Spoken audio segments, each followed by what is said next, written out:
Welcome to my YouTube automotive channel. In today's video I'm sitting in a 2025 Volkswagen Taos and I will show you which fuse to check in case you are having problems with the instrument cluster and it's not working.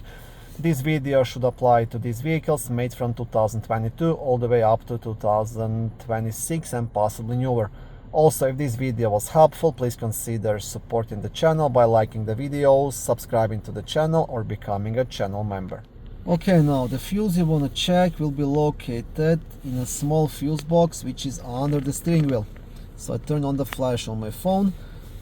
The fuse box will be behind this cover, so you want to pull the cover towards yourself to access the fuses.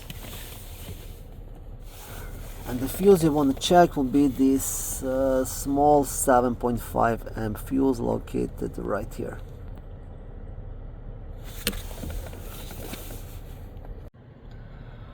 Thank you for watching this video. I hope it was helpful and educational. If it was, please like it and consider subscribing to my YouTube automotive channel.